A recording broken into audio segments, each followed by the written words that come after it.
Good afternoon, everybody, and welcome back to RobMotive. I've had this truck now, and this is a 2025 Toyota Tacoma.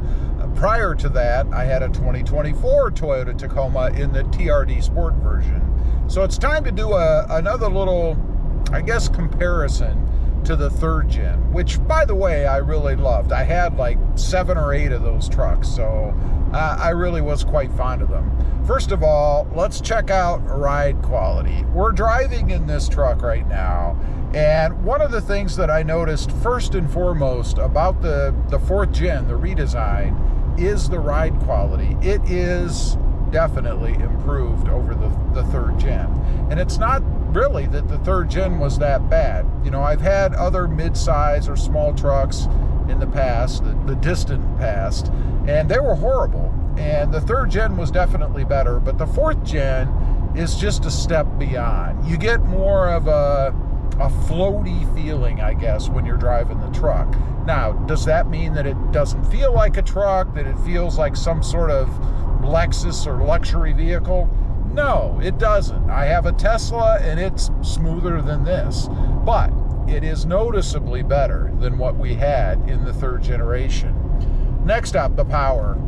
There's no disputing that the 4th generation is more powerful than the 3rd generation. And I know there are folks out there that love to argue that point, but I just don't see where they're coming from. This truck, first of all, does not have the throttle lag, or at least not nearly as much. I can't say there's none. There might be a slight amount once you're going down the road or at takeoff, but nothing compared to the 3rd gen. Way, way better, much more access to power, and once you are going along, it picks up immediately. And it is a hugely noticeable difference. Something that I really think if the 3rd gen would have had, might have extended the life of the 3rd gen, at least for me, even a bit longer, because it would have been more fun to drive. You know, there's nothing worse than having a vehicle that doesn't do what you want it to do when you want it to do it, like taking off from a stop. I never liked that about the 3rd gen. I had to go to the pedal commander so I could get rid of that throttle lag. Not necessarily on this truck. If you want to fine tune it, then a pedal commander will definitely get there. And I do have one for this truck. I had one on the previous 24 that I had. I will be installing it, but unless you're looking for the best that you can get out of the truck, I don't know that it's really all that necessary. Next up, the modability of the truck. And I bring this one up because if you're like me, it's one of the biggest attractions of the truck. I like to be able to do things to make the truck my own, put my own personal touches on it. And I know the fear was that when the 4th gen came out, suddenly we wouldn't have any more mods. We wouldn't be able to do anything.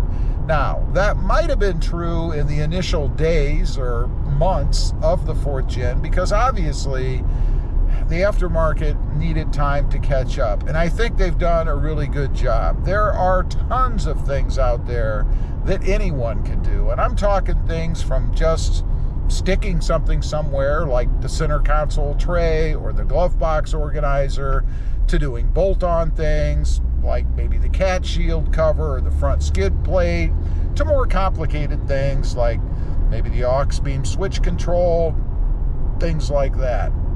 Certainly enough out there that you can change the truck, make it the way that you want it to be. And again, it's one of the things that keeps me attracted, I guess, to the Toyota Tacoma. There's always new things coming out, and we haven't seen everything yet from the aftermarketers. They're still, of course, in the catch-up phase, but much more things or more stuff accessible than what we were early on. Next up, let's talk about fuel economy. Not a great thing to talk about when you're talking about the 4th gen or a truck in general, I guess.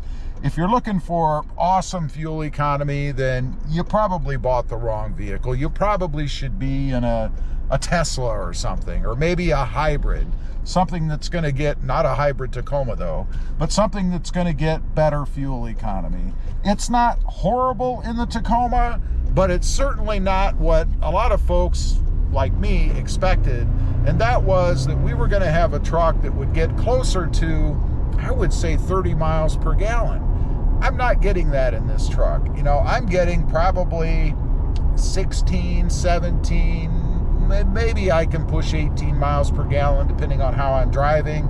Most of my driving, in all fairness, is slower areas, kind of like in a suburb type environment, if you will, or as low as 35 to as high as probably 55, maybe 60 miles an hour, depending on where I am. If you're out cruising the freeways, obviously you're going to get better than I'm getting.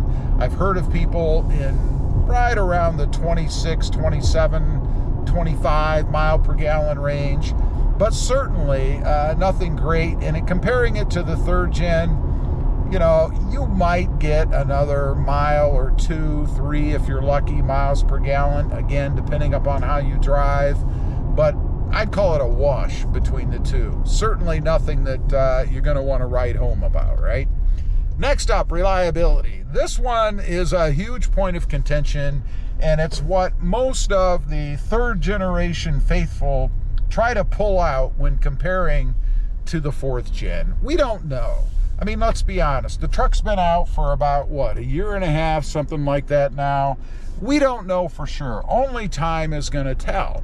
I can say that with the two trucks that I've had, it's been pretty good so far. No real issues with it or anything yet. There is a recall out there, of course, on the rear brake lines. Because for some reason Toyota stuck them too far into the wheel, and there's a potential that things can get stuck in the wheel and then cause a problem with the brakes, like breaking the brake lines. I haven't had that issue myself, and I really think it's only probably important or matters, I guess, if you live in an area where you're prone to a lot of snow and stuff like that. For me, I live in deep South Texas. You know, I might get some water. So I guess if water could somehow freeze, we don't get cold weather, but somehow freeze in that wheel, maybe it would be a problem, but no issues for me. They do not have the fix yet, at least as of the time of the recording of this video. Lastly, let's talk about looks. You know, I've always said that the third gen Tacoma is the best looking Tacoma on the road at the time. Oh, we have one right here beside me. A lot of stickers on that bumper, or tailgate, I should say. But anyway, I've always said the third generation Tacoma was the best looking truck on the road. I still believe that, but not by much. The fourth generation, of course, is a little bigger. It has a little more lines and things to it, a little more body work and stuff to it. Something about the simplicity of the third gen. It was a hit. It was timeless. And I think it still is. Still an awesome looking truck. And I would give the nod when it comes to looks to the third gen, but only by a little. Anyway, just wanted to get on, talk about these things a little bit. People keep asking, what do you think? What's the difference? Are you going back to the third gen? The answer to that is no. I would never go back to the third gen, only because the fourth gen is a step ahead. Leave a comment. Let me know if you agree. Thanks for watching. Stay safe out there. Bye. There goes that white Tacoma.